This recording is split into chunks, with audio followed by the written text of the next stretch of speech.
You're listening to Talking to Teens, where we speak with leading experts from a variety of disciplines about the art and science of parenting teenagers. I'm your host, Andy Earl. What do you do when you have a kid who's lying to you? Maybe they're using drugs. Maybe they have tantrums. Maybe they scream and yell at you. You might have a teen who gets violent, who throws things, who breaks things, who hits you, who punches walls. Maybe sometimes you feel afraid for your safety or for the safety of your other children. Regardless of how severe your own troubles are, parenting a problem child is never easy. Kristina Kuzmic is a world-renowned speaker known for her unique insight and humor on family-related topics. She's the author of Hold On But Don't Hold Still and the new book, I Can Fix This, and Other Lies I Told Myself While Parenting My Struggling Child. Kristina, thank you so much for coming on the show today. Thanks for having me.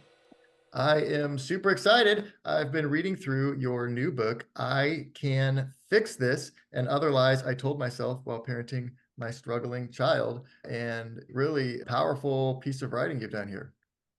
Thank you so much. Appreciate that.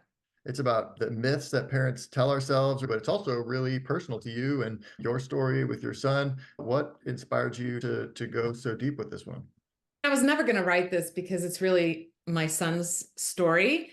And I have this rule with my kids where I will not share anything. I won't even tell you what sandwich they had for lunch yesterday without their full permission. It's just a matter of respecting their privacy. So with this being so personal and our family really went through some rough days, I didn't think he'd ever talk about it. So I figured I'd never write it. And then he actually suggested when we were driving back from the second residential treatment center he was in, he said, Mom, what helped me the most was hearing from other teenagers, because kids are hearing from parents and teachers and psychiatrists. And he said there was something about hearing from another teen. So he agreed to do a video interview with me. I gave him 7 months to change his mind, by the way, because I was like, are you sure you want to do this? And we sat down and we did this interview, and I got huge feedback from families who were going through the same hell and didn't even know how to talk about it and didn't feel like they understood their teen, and their teen was shut down. That led to the book, and it was completely written with my son's input. I wanted every time I mention his name or what he felt to be genuine to his experience. And then he actually writes the last chapter. So you get to hear from a mom, and then you get to hear directly from the kid. And a lot of the book really centers around his depression during his teen years and substance use and anxiety and how that's affecting the family and how you're dealing with this and trying to deal with this. And so I wonder what kind of when that started, or like when he was a child. You write a little bit about before this started, he seems like really empathetic and really caring. And what kind of when did things start to change, or when did your relationship with him start to change? I started noticing things when he was around 12, and I had actually worked in a high school years back as an assistant theater director. So I just figured I knew what I was doing with teenagers. I was going to be an expert. That's silly. I didn't even know he was struggling at the time. I just noticed he was acting differently, out of character. I figured, oh, teenage hormones, I got this. And that was one of the first lies I told myself, is that I know what this is. And I think a lot of parents, we assume we know what this is because either we've gone through it, or we've had experience with teenagers, or their sibling has gone through something similar. So we don't treat the kid as an individual person. We're immediately assuming we know. And so one of the first things I had to learn, the way I worded in the book, is to stand in awe of his story and to really not assume I know anything. He started doing what I consider typical teenage stuff. He was isolating. He had an attitude. His grades started slipping. And then I started to notice, oh, he's not just isolating from his parents, as a lot of teens do. He doesn't even want to hang out with his friends. He doesn't even care about the hobbies he used to care about. He's not finding joy in anything. And that's when it clicked for me that this is a lot more serious. So then what did that look like? Or when you started to realize something a little deeper was going on, what did you do, or how did you respond to that revelation? I decided that he should start therapy. And he thought that therapy was my way of punishing him because we found out that he had started vaping. In my opinion, therapy was about getting my kid help, who's obviously showing signs of depression. Even when he was in therapy, things just were getting worse and worse. He was getting violent. He had never been violent before. Suddenly he's punching holes in the walls. Nicotine isn't good enough anymore. Now he's drinking. He's getting pot from school, but the weed was always laced with something. So it was like super dangerous. Anyway, all this stuff was happening. And finally, I asked to speak to his therapist alone. And I said, I know you can't divulge to me what you guys talk about privately, and I respect that. I just want to know if I'm missing something. And that's when the therapist really said, let me read to you the symptoms of clinical depression and let's go through it. And he had every single symptom, every single symptom.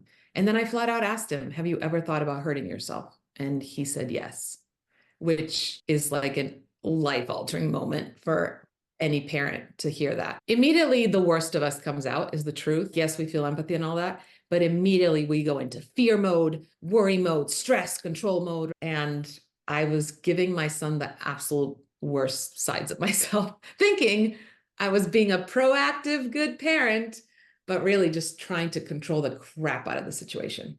You talk about that towards the end of the book. One of the most profound things for you during this whole journey was to relinquish control. What do you mean by that? So the way I was raised and the way I thought a good parent should act is you see a problem and you solve it. You go into, especially when your kid is telling you they're suicidal, are you kidding me? You go into solving mode. And what I realized throughout this process is that in every interaction with my child or anyone in my life, I have a choice to either control or to connect, but you can't do both because the minute you try to control, it takes you out of that ability to really connect. And that was the missing part. And I think that's a missing part for a lot of parents. We all have good intentions. We adore our children. Of course, we want to just remove that pain. We want to make everything better. But unless we are connecting instead of controlling, our children will not open up to us. Our children will not even be open to our suggestions. And I compare it even to my youngest is 9 years old. When I tell him, if I'm having a day where I'm just trying to control everything and I'm being that mom, and I ask him to unload the dishwasher, his response is usually, do I have to? I don't feel like it. But if I've built that connection throughout the day with my kid where he feels seen and understood and he's important and I care about who he is, and I ask him to unload the dishwasher, the kid unloads the dishwasher without any complaints. That's a simple example I've noticed. But also, the more I started connecting with my teenager, standing in awe of his story, letting him really teach me what he needs as an individual instead of me assuming I know everything, that's when he really started opening up. And that's when he became really receptive to seeing a psychiatrist and getting all the help that I was trying to get him. You point out in the book that a lot of this was stemming from anxiety or fear in yourself, and that often your reaction to that is to look for control or to try to control the situation a little bit, which I just think is so human and natural. So in order to actually connect rather than control, we also have to come to grips with that anxiety or fear that we're feeling or learn to sit in that a little more. What does that look like, or how do we navigate that? That sucks. Sitting in that discomfort, especially when even if you don't struggle with anxiety, what parent of teens doesn't, but let's just pretend, even if you don't, when you know your child is suffering and you're supposed to just not control the situation, you're supposed to shut up and listen. Every time I have actually been able to face a situation with him calmly and openly, I was like, I deserve a Nobel Peace Prize. I was sweating. It's really hard. I don't think it comes naturally for most parents. I still fail at this. I still have to remind myself. But I'll tell you a quick story that really made me realize how impactful and powerful it is. One day, this is years into Luca's journey. He had already been hospitalized in a psychiatric hospital. We had already gone through a lot. And I'm passing by him in our hall and I see cuts on his arms. He had been cutting himself.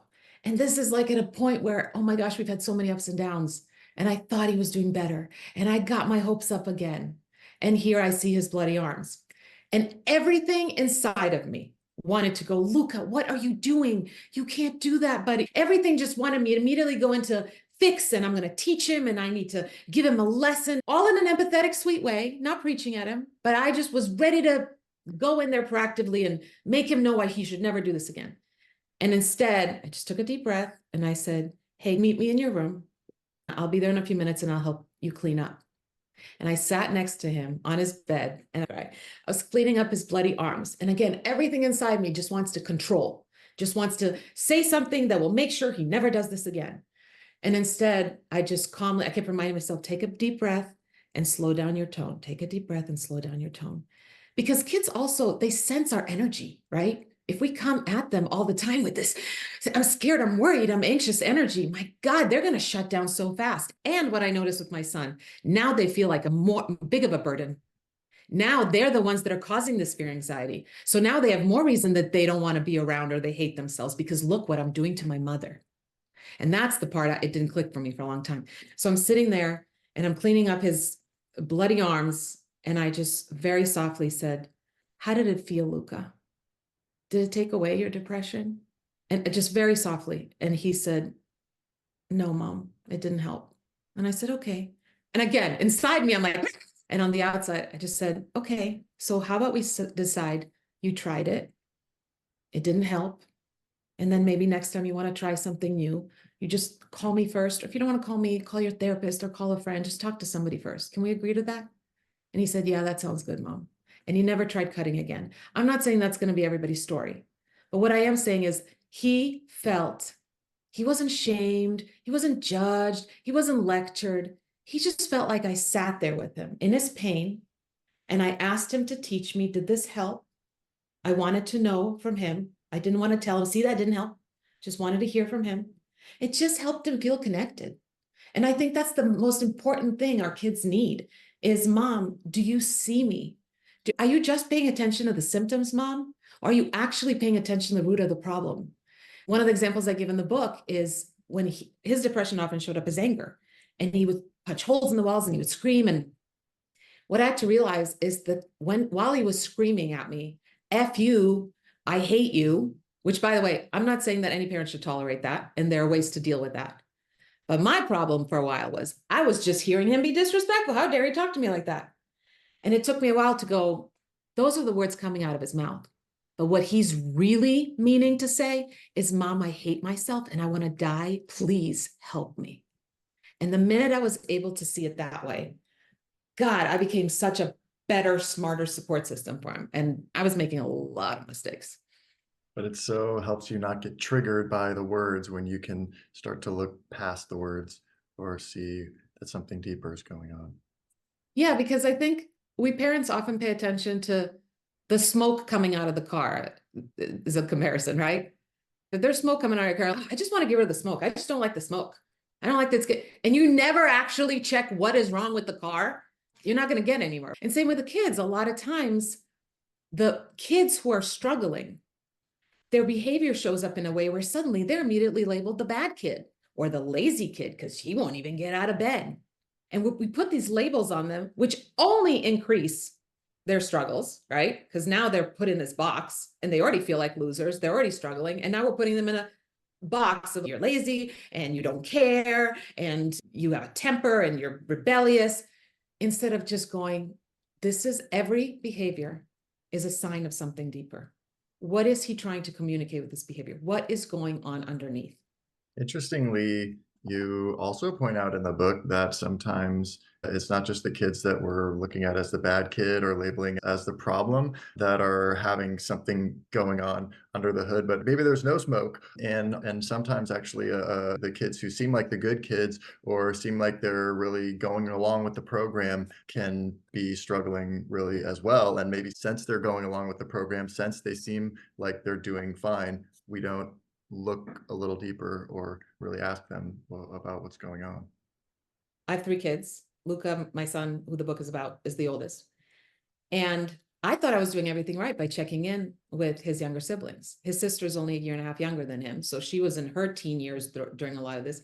And I would go into her room every day and I'd sit on her bed and I'd say, hey, you doing okay? I know it's really chaotic in the house. It was very chaotic when he would punch holes in the wall or scream or whatever. And she was there when the police got called to take him to the psychiatric hospital. Like, she witnessed so much drama. So I kept checking in with her and I said, hey, do you want me to find someone you can talk to? And she was like, no, I'm fine, mom, I'm fine. And I'm checking all the symptoms. Her grades, normal. She's eating, normal. She's sleeping, like all the stuff they tell you to check. And really, come to find out, she was really struggling. She was really struggling. And when I asked her, why didn't you tell me? I kept checking in with you. Why didn't you tell me you were struggling? I tried to be open with you and wanted to give you a chance to talk to me. And she said, Mom, you did, but I didn't want to add more stress. I already saw how stressed you were. And that's the thing with the good kid, right? Even if they don't have a sibling who's struggling, the good kid has this label on them. They're labeled the easy kid. And they, whether subconsciously or not, feel that now they have to play that role, right? So they're going to make sure their grades are good and they're going to make sure they do their chore and they're not disrespecting their parents. And then we as parents are like, whew, okay, good, they're fine. Especially if you have a child who's already struggling and taking up so much of your energy and everything.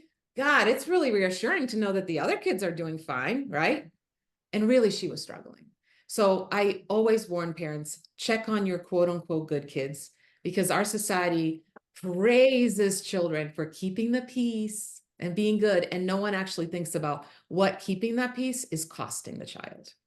And really, it strikes me that the more you validate them for that and express gratitude that they're so easygoing and they have it all together and they're doing so great, then the less they're going to be inclined to share with you when they actually are struggling or when they do need help because they don't want to mess that up.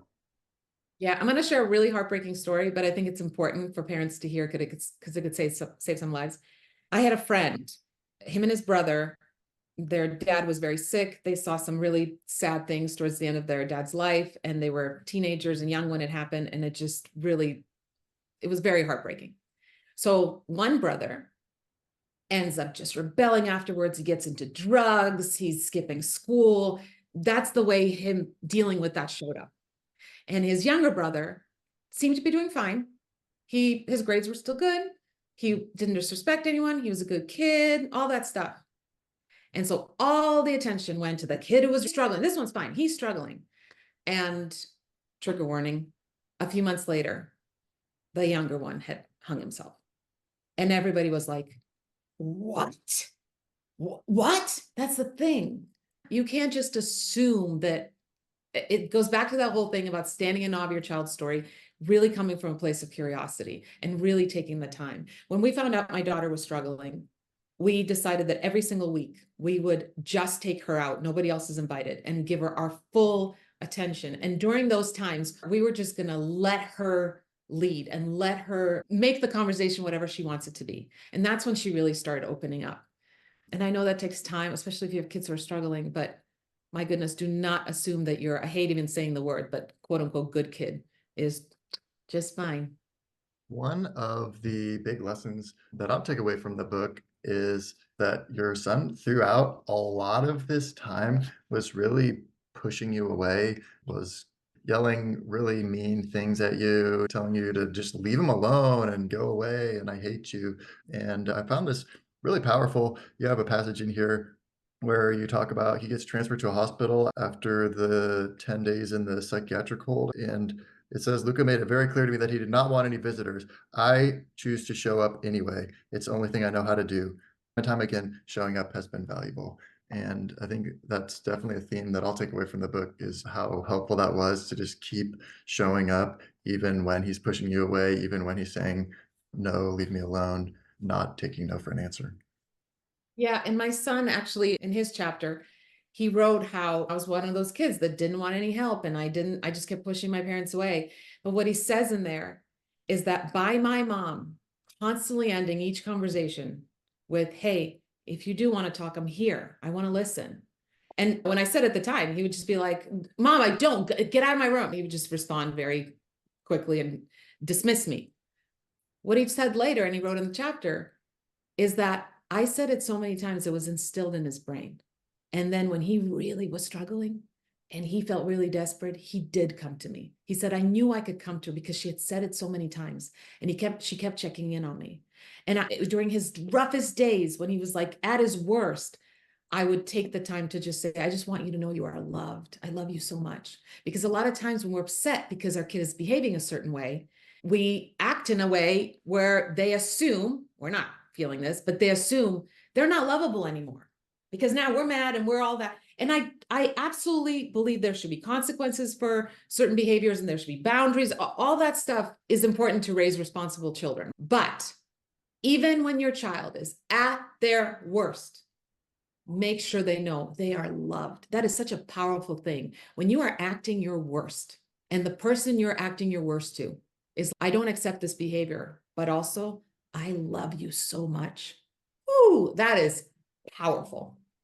Wow. So much to think about. We are out of time here. Kristina, thank you so much for coming on the show, for sharing so openly about your story. And I think there's just so much wisdom in the book. And I think so much that parents will relate to no matter what's going on in your household. So I will highly encourage people to pick up a copy of I Can Fix This and Other Lies I Told Myself While Parenting My Struggling Child. Thank you so much for having me. I really appreciate it. Where can we send people to learn more about what you're up to and get maybe follow updates from you? So I'm all over social media, Instagram, Facebook, TikTok, all the places at Kristina with a K and last name Kuzmic. Beautiful. Thanks again for coming on the show and congratulations on the new book. Thank you so much. We're here today with Kristina Kuzmic talking about how to parent a problem child. And we're not done yet. Here's a look at what's coming up in the second half of the show. Selfless means having no concern for self. How is a parent supposed to stay sane or even model how to live a healthy life if they have no concern for self? So we're done with that. We are not being selfless anymore. It's not a compliment. We're taking it off the table. And every time I did this, within 20 minutes, he would come and say, hey, Mom, can we talk? And we would have the most productive conversations. I realized, my goodness, I'm literally just telling him things he already knows. And my nagging him isn't actually making him hate me more.